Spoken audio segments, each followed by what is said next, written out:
Assalamualaikum warahmatullahi wabarakatuh. Perkenalkan nama saya Cindy Dwi Aprilia dengan NIM 192303101032. Di sini saya akan mempresentasikan hasil laporan pendahuluan salvia yang berjudul Developing Injury. Definisi dari developing injury adalah developing injury sendiri merupakan gangguan pada kulit sedikit sampai luas dengan variasi kedalaman jaringan yang disebabkan trauma ditandai dengan rusaknya struktur yang menghubungkan kulit dengan jaringan di bawahnya. Kadang masih ada kulit yang melekat dan ada juga bagian yang terpisah dari jaringan bawahnya. Developing injury juga berhubungan dengan permukaan pada jaringan lunak, tulang, persarafan, ataupun vaskuler. Jika trauma menyebabkan hilangnya aliran darah pada kulit, maka dapat terjadi nekrosis.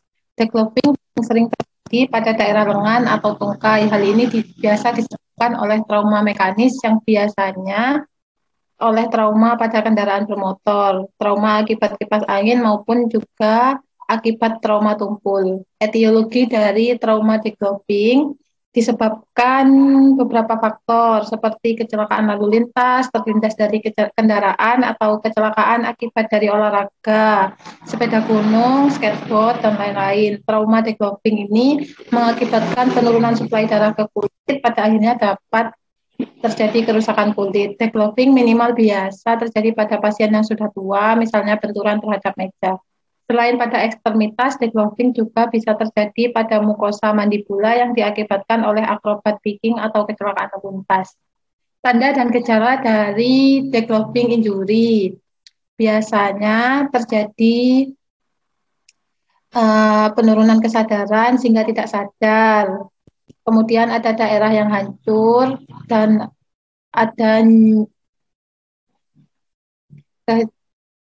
hancur otot-otot pada daerah yang luka sehingga hemoglobin juga turut hancur dan menumpuk di ginjal mengakibatkan kelainan yang disebut lower nephron atau nefrosis urin berwarna merah, dan ada pula kerusakan otot, tulang, dan organ tubuh tertentu juga menimbulkan beberapa gejala seperti nyeri hebat, mati rasa di bagian tubuh, kemudian luka terbuka, kemudian ada perubahan bentuk tubuh seperti patah tulang hingga tulang mencuat keluar. Ada pula penurunan suhu tubuh atau hipotermia, kemudian ada kulit pucat serta bibir dan jari membiru, ada penurunan kesadaran, kemudian tekanan darah menurun. Ada pula sesak nafas dan denyut nadi melemah. Klasifikasi dari trauma degloving dibagi menjadi dua, yaitu degloving dengan luka tertutup dan trauma degloving dengan luka terbuka. Pada degloving tertutup, biasanya terjadi pada trauma jaringan subkutan terlepas dari jaringan bawahnya dan disebabkan peningkatan dari morbiditas atau jaringan yang terkena akan mengalami nekrosis. Pada degloving terbuka merupakan salah satu degloving soft tissue injury, suatu kondisi yang ditandai dengan avulsi kulit dan jaringan subkutan dari otot yang mendasari dan fascia sekunder akibat gaya geser tiba-tiba pada permukaan kulit, terbukti secara klinis sebagai hilangnya jaringan lunak pada kulit. Penata laksanaan pada degloving injury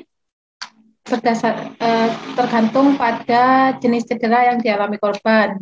Cedera parah ini biasanya perlu ditangani oleh dokter ortopedi atau dokter ortopedi ahli traumatologi dan rekonstruksi. Pemeriksaan fisik yang dilakukan untuk menentukan tingkat keparahan luka. Tes pemeriksaan juga dilakukan untuk melihat kondisi cedera pada jaringan dan organ bagian dalam. Jenis tes yang dilakukan pada degloving injury sendiri yaitu ada foto röntgen untuk mendeteksi retakan, ada CT scan untuk memeriksa kondisi cedera dari berbagai sudut, kemudian ada MRI untuk memeriksa dan mendeteksi dampak cedera terhadap organ tubuh bagian dalam.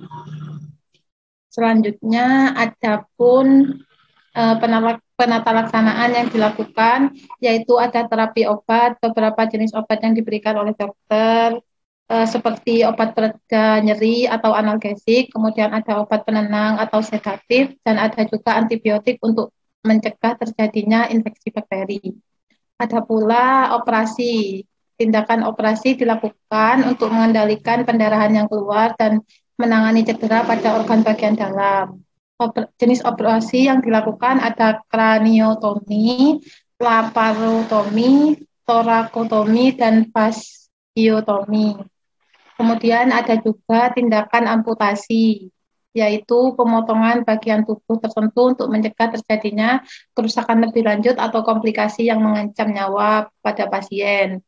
Amputasi dilakukan terhadap beberapa kondisi, yaitu pada jaringan tubuh yang membusuk, cedera berat, atau infeksi parah yang tidak kunjung membaik. Kemudian ada pun operasi berulang. Untuk kasus cedera yang parah, operasi perlu dilakukan secara berulang dan bertahap untuk memperbaiki organ otot dan saraf secara keseluruhan. Komplikasi yang terjadi pada degloving injury yaitu sindrom CRASH atau sindrom Biwates, yaitu kondisi medis yang ditandai dengan shock dan gagal ginjal akibat cedera serius pada otot rangka, tekanan hebat akibat crush injury menyebabkan pembekakan otot pada bagian tubuh yang cedera dan mengakibatkan kerusakan jaringan sekitar, disfungsi organ, serta gangguan metabolisme. Adapun sindrom kompartemen terjadi apabila jaringan otot dan sekitarnya tidak mendapatkan asupan darah dalam jangka waktu lama sehingga mengakibatkan tekanan dalam otot. Kemudian ada lagi yaitu adapun patologinya, jenis-jenis luka dapat dibedakan menjadi beberapa bagian, yaitu luka tertutup dan terbuka. Luka terbuka yaitu terjadi hubungan dengan dunia luar, misal luka lecet dan luka lecet, luka sayat, luka robek, luka potong, luka tusuk, luka tembak, luka gigit, luka tembus, dan sedangkan luka tertutup yaitu luka yang tidak terjadi hubungan dengan dunia luar, misalnya luka memar. Pathway dari degloving injury yaitu seperti berikut. Degloving injury terbagi menjadi dua, yaitu degloving terbuka dan tertutup. Pada degloving terbuka terdapat pre-operasi dan post-operasi. Pada pre-operasi terjadinya rusaknya jaringan sekitar sehingga ditangkapnya reseptor nyeri sehingga menyebabkan nyeri akut dan hambatan mobilitas fisik. Pada saat kerusakan jaringan sekitar menyebabkan kerusakan integritas kulit. Pada post-operasi biasanya terjadi kurang perawatan sehingga menyebabkan resiko infeksi. Dan post-operasi juga menyebabkan penurunan kesadaran sehingga perubahan perfusi jaringan menyebabkan intoleransi aktivitas. Pada degloving tertutup biasanya menyebabkan stresor meningkat, mengakibatkan hospitalisasi. Stresor meningkat akibat hospitalisasi sehingga menyebabkan ansietas. Kemudian pada konsep asuhan keperawatan, pengkajiannya pada anamnesa data difokuskan yang perlu dikaji adalah riwayat kesehatan, riwayat penyakit sekarang seperti keluhan utama. Kemudian ada riwayat penyakit sekarang juga, deskripsi gejala dan namanya, dampak gejala terhadap aktivitas harian, respon terhadap pengobatan sebelumnya, riwayat traumanya. Kemudian ada pun riwayat penyakit sebelumnya, seperti supresis imun, penurunan berat badan tanpa sebab yang jelas, nyeri yang menetap, merupakan pertimbangan pada kanker atau infeksi, nyeri di kala berbaring, nyeri yang paling berat di pagi hari, nyeri saat duduk. Apakah diperiksa juga apakah ada demam, kemudian ada gangguan normal, gangguan miksi, sadel anestesia, kelemahan motorik ekstremitas bawah, dan juga pemeriksaan lokasi dan penjalanan nyeri.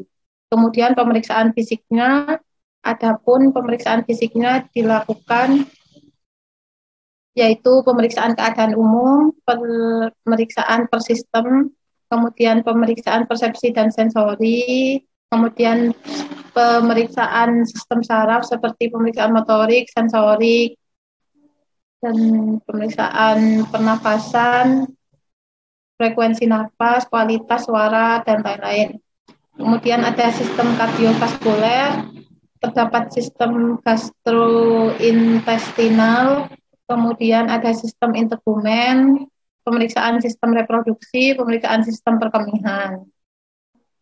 Kemudian selanjutnya pemeriksaan penunjang yang dilakukan untuk developing injury yaitu pemeriksaan X-ray, pemeriksaan bone scans, pemeriksaan arteriogram, pemeriksaan CCT apabila terjadi kerusakan otot yang banyak, kemudian pemeriksaan darah lengkap seperti pemeriksaan leukosit, eritrosit, HB, hematokrit, dan laju endap darah. Kemudian diagnosa keperawatan utama yang saya ambil adalah nyeri akut. Nyeri akut sendiri adalah pengalaman sensori dan emosional tidak menyenangkan berkaitan dengan kerusakan jaringan aktual atau hipotensial atau yang digambarkan sebagai kerusakan International Association for the Study of Pain. Kemudian terdapat batasan karakteristiknya yaitu perubahan selera makan, perubahan pada parameter fisiologis, ada diaforesis, perilaku distraksi, bukti nyeri dengan menggunakan standar daftar pemeriksaan nyeri untuk pasien yang tidak dapat mengungkapkan, kemudian perilaku ekspresif, ekspresi wajah nyeri, sikap tubuh melindungi, putus asa, fokus menyempit, tidak melindungi, sikap melindungi area nyeri, perilaku protektif, laporan tentang perilaku nyeri atau perubahan aktivitas, dilatasi pupil, fokus pada diri sendiri, keluhan tentang ansietas menggunakan standar skala nyeri. Keluhan tentang karakteristik nyeri dengan menggunakan standar instrumen nyeri. Kemudian faktor yang berhubungan yaitu agen cedera nyeri, agen cedera biologi, agen cedera kimiawi, agen cedera fisik.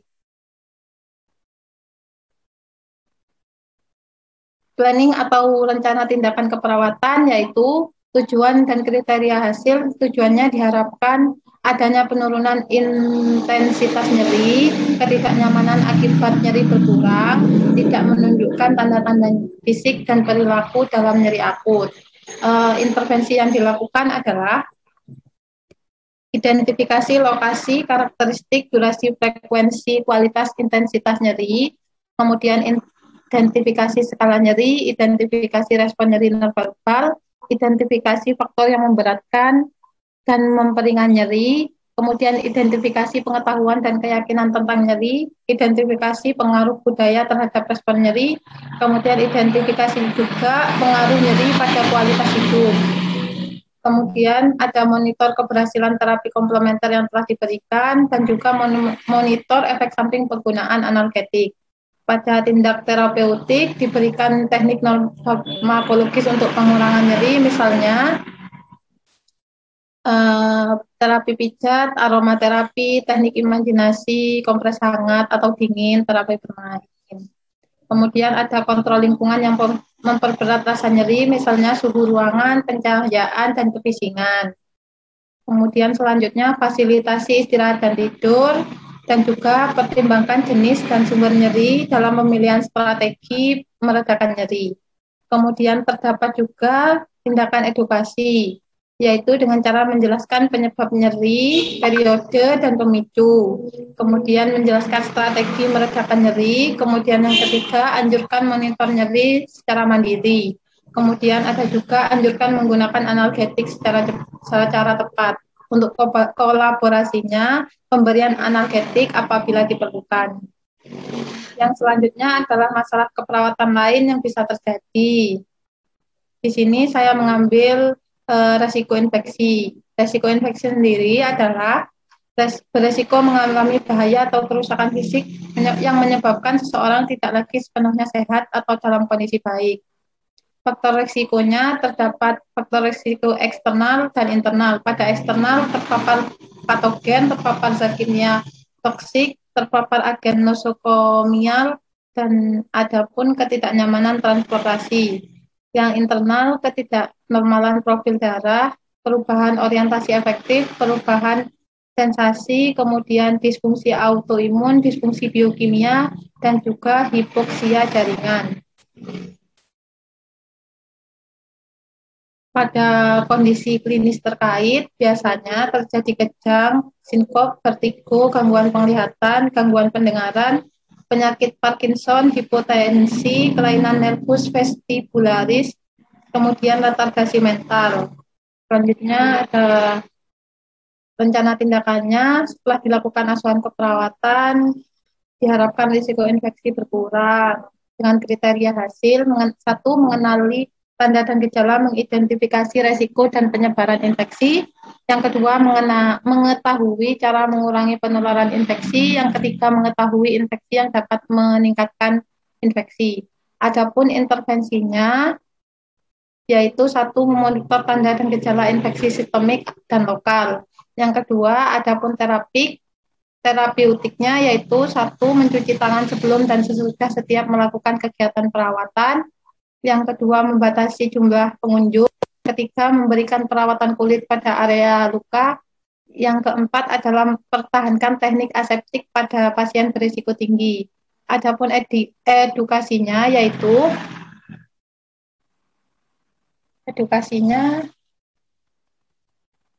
satu, menjelaskan tanda dan gejala infeksi. Yang kedua, ajarkan cara mencuci tangan dengan benar. Kemudian yang ketiga, ajarkan cara memeriksa kondisi luka atau luka operasi. Yang keempat, anjurkan meningkatkan asupan nutrisi. Yang kelima, anjurkan meningkatkan asupan cairan. Sudah, ini ada juga daftar pustakanya, yaitu dari Standar Keluaran Keperawatan Indonesia dan lain-lain. Terima kasih. Itulah laporan pendahuluan developing injury dari saya.